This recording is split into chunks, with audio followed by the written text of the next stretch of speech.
Traders, FX Pip Collector here. Today is Tuesday, November 19th, and this is my recap of the top view videos of the day. And gold came in number 2 today, so we're going to do a quick recap on the 1 hour time frame.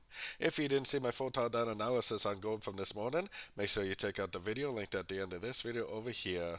But also, don't forget to check out my website, fxpipcollector.com, if you would like to get access to my swing trade setups, my daily members only live streams on Zoom, and my 34 video set trading course, all included for only $30 per month.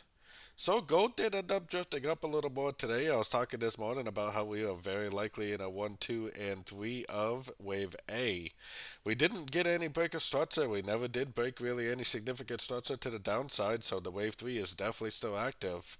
Now, at some point, it is going to have to make a little bit of a bigger correction, maybe drawn out something like the wave 2 for a wave 4, then probably back up for a wave 5. This is most likely all just a 5-way pattern of the wave A, of the bigger ABC of wave B, like I was talking about in my morning video.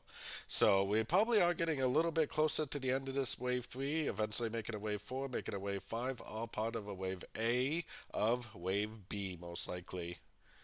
So don't forget to join my free Discord group. It's linked over here in the corner. And as always, thank you and happy trading.